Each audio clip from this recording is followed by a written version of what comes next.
Surrey stumble after solid start. There's been a little more spice added to Surrey and Middlesex's latest clash, with fans back in attendance at the Kia Oval. The hosts were put into bat by their visitors with overcast South London skies. Mark Stoneman and Rory Burns got them off to a good start though. Middlesex's seamers had a real go with the ball moving through the air, but the hosts coped and played their way towards 50. They'd get themselves past the mark after a little more than an hour of play, and Surrey were enjoying themselves in front of their supporters. It was a superb session for the hosts. Despite the conditions and some close shouts, the opening partnership found themselves closing in on three figures as the session wound towards lunch.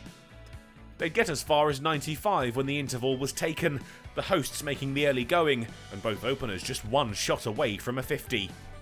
They reached 100 after lunch, and it wouldn't be long before Surrey fans had even more reason to cheer.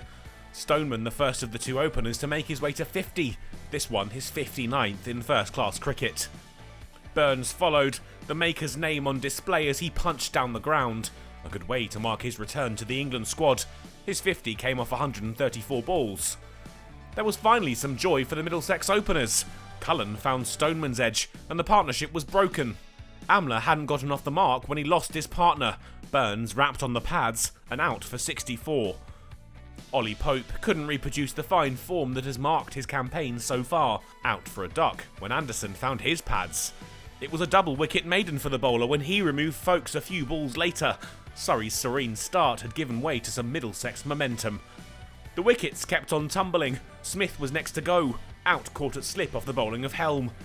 And then Jordan Clark, Anderson with another wicket, the Surrey man out LBW for one. They'd make their way into the tea break. The game turned on its head, the score 146 for 6, after a great afternoon session for the visitors. Rain moved in during the interval, and there was no further play possible at the Kia Oval, the day brought to a close, and an overnight regroup was necessary for Surrey if they were to arrest their slide.